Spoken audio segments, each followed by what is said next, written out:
Ooh, easy she does, easy she goes. Hello there guys, welcome back. Andy here on the Kent E-Bike channel.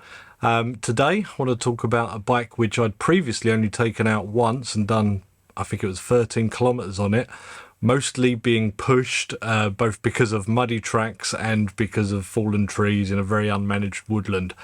It was not a good choice of destination to test out a bike.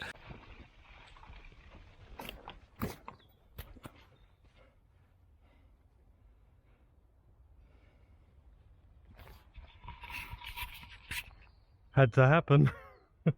But anyway, I wanted to test it out again and the opportunity came up. Myself and Mark from MDM Outdoor Adventures just did the South Downs Way. A lot of you guys who are subscribed to the Kent Survival channel would have seen that trip already, and you'll be aware of what's just happened. Now this video is just after that. I've just been back for a day or two and my legs are still aching. And this is completely unscripted, unlike some of my previous reviews. Now, I've been doing that because I forget numbers and you know, features and stuff like that, and I want to make sure you get all the information. So this time, I've got a printout to refer to. My blackout curtain on my window is starting to fall down, and I've left the windows open because it's so hot. So if you hear some birds or maybe a car, that's why. But let's get back into it. Now, I'm going to go through some of the points of this bike while it's fresh in my mind and just go over things as they are. I'm not going to go over all the specs and then go through my experiences. I'm going to go through it as I do.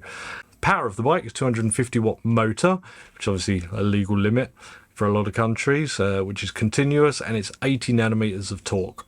Battery is 48 volts, that is 17.5 amp hour. That makes it 840 watt hour battery. And it charges in 6 to 7 hours, which is an hour or two quicker than most actually say. I've not specifically timed it because I usually charge them overnight. Battery has a simple key and side mount mechanism to get it out from inside the frame.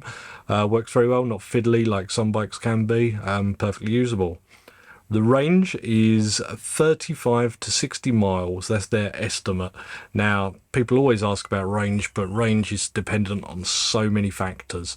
Obviously, the battery, the motor, the speed you're going, if you unlock the bike, you know, and unlock speeds and stuff. You've got terrain, you've got temperature, so many factors, how much you're pedaling. But I was very impressed with what this bike did on the South Downs Way. Day one was basically 60 miles, and it was only just giving up the ghost on the last hill. I was just worried for the last hour or so. Basically, it just kept surprising me by just keeping on going. It outlasted Mark's Ellie Glide that he took along. Not by a lot, but it did. Very impressed indeed with that. And that was over some rugged terrain. That was all pedal assist. But yeah, brilliant. Speed of the bike is 25 km/h, so that's 15.5 miles per hour. Again, that's usually a legal limit in a lot of countries, so that's what these bikes are generally locked at. Now, you can unlock most bikes. I've not actually had a go at this one, but generally there's videos on YouTube on how to do that, and that's usually unlocking throttles and speeds on these things. Obviously, you know, be aware of the law in your region. Now, a bit of the setup of the bike. We have on the handlebars, which are like the jut out type, like on the Cyrusha Ranger. So if it doesn't fit your kind of measurements, you can kind of buy a new bar to go in there to extend it or even reduce it. So starting on the left, you've obviously got your brake, you've got your controls for power, light, pedal assist, level, and you've got your bell, which sounds like this. On the right side, you've got your gears, brake, and throttle, which, as its factory setup, is used for the walk assist mode.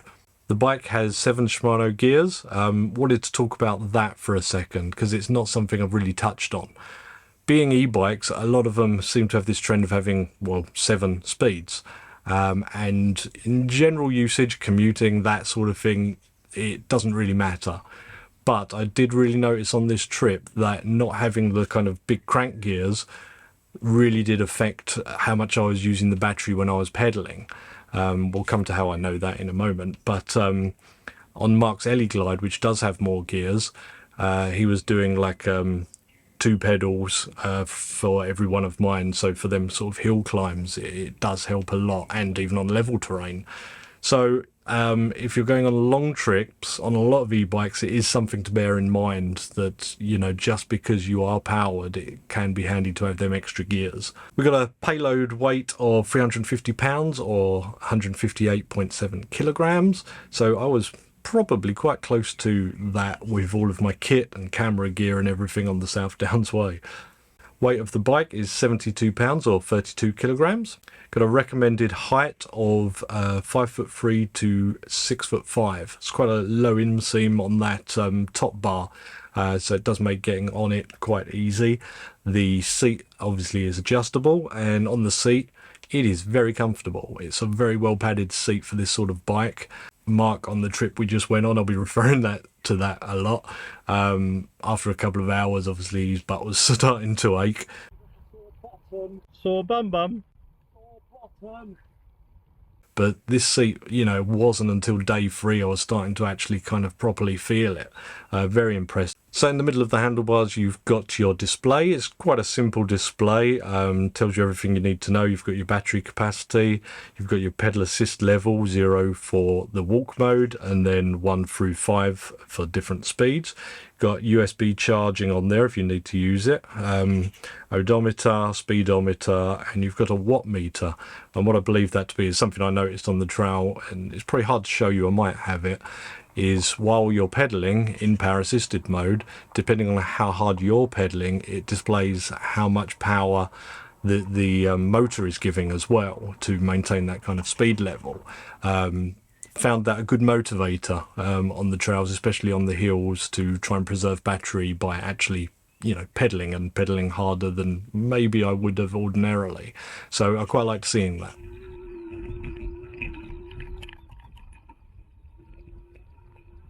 Got front and rear disc brakes on this, pretty standard these days. Over the 150 miles of the South Downs Way, they did really well.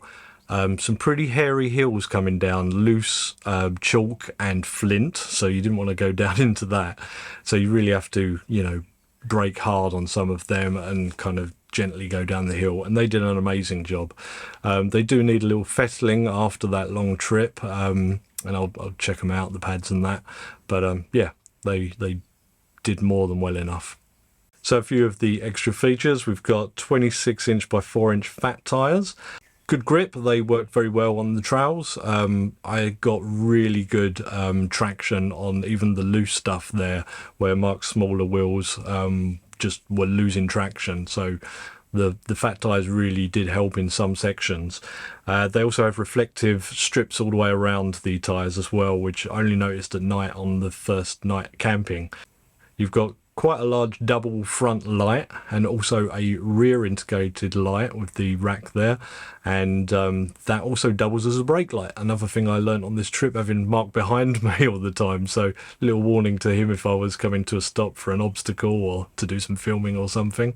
You've got your suspension on the front with the lockout and adjustment.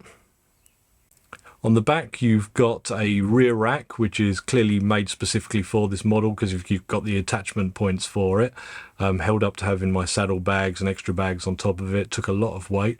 Has a nice wooden inlay as well, which is got the logo on.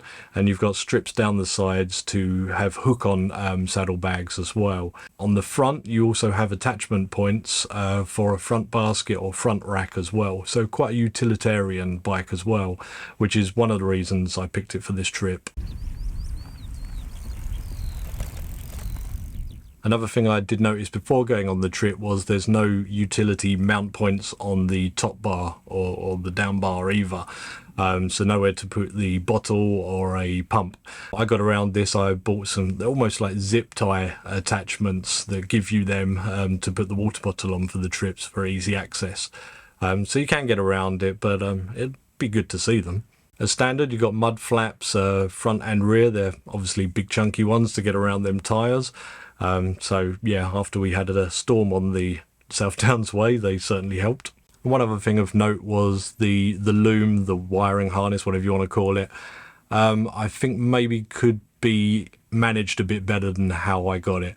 Now, I do remember on the first trip out when I was going through the undergrowth, one of the wires on the bottom did get pulled out a bit, did get hooked up on some debris, which I did zip tie up before this trip, but I found myself having to zip tie a couple of points, and also the front light was getting a bit tangled where you're doing a full lock to get through stiles and gates and stuff.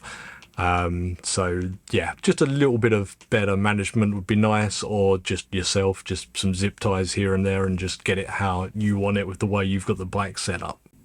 So a few other things about the bike. This bike got a lot of attention on the trail. Once all them bags and everything are on it, and my GoPro mounts and everything else, phone holder and them big chunky tyres, it got a lot of attention. You could hear people saying it looks like a motorbike and thinking there's a motorbike on the way and stuff. It's quite a striking bike, all in black there as well. It's a great looking bike, very kind of touring bike style with all your racks on and everything as well. So I really like that about it.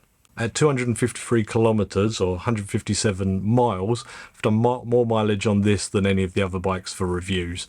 I think it was 55 miles on the Ranger for its range test, and also took the Fido out on that as well as my support bike. But yeah, this is the most mileage for a review basically. About 10k of that was down to that first trip where I barely got to use it. So yeah, that was a lot of miles. We did Winchester to Eastbourne, which is 100 miles, but we did extra because we came off to get to campsites. We also took a couple of wrong ways and a shortcut which didn't work out. So we did extra there, plus we went on from Eastbourne to Hastings because that's where Mark lives and that's where I was parked up at his and everything. So yeah, we've done quite a lot of miles. Now I'd really recommend you guys go over to the other channel and check out that video. It is nearly an hour, but it does condense 3 days down basically for that trip. So if you're interested in doing the South Downs Way, or if you have done it, want to relive it a bit, or if you want to see this bike in action, I'm sure a lot of the footage I'm putting into this is from that video as well. Yeah, go check that out. I'll put it up on a splash screen at the end of here, and I'll link it down below also. But the bike did better than I expected basically. Tiny minor points like them gears, if you're not using it for such an extreme trip, which e-bikes, I'm not sure if they are completely suitable for that because of all the planning and stuff like that, and you negate a bit of that power with the weight. But for a commuter and for a bit of fun and just general bike, the gearing issue probably isn't going to affect you too much because you're going to be under power all the time and you're not going to be right up against it. But check out that kind of wiring harness yourself if you have this bike. Other than that, really great utilitarian bike, tons of usage, tons of mounting options and stuff. Yeah, you can carry some gear and you can get some stuff done, and them tyres will hold you to the ground. So that said, thank you guys for watching. I'll link that down below. If you're new here, check out some of the older review videos. I'll be doing some more range testing soon as well, and building an e-bike out of a standard bike. That should be interesting. Thank you for watching. See you soon. Goodbye for now.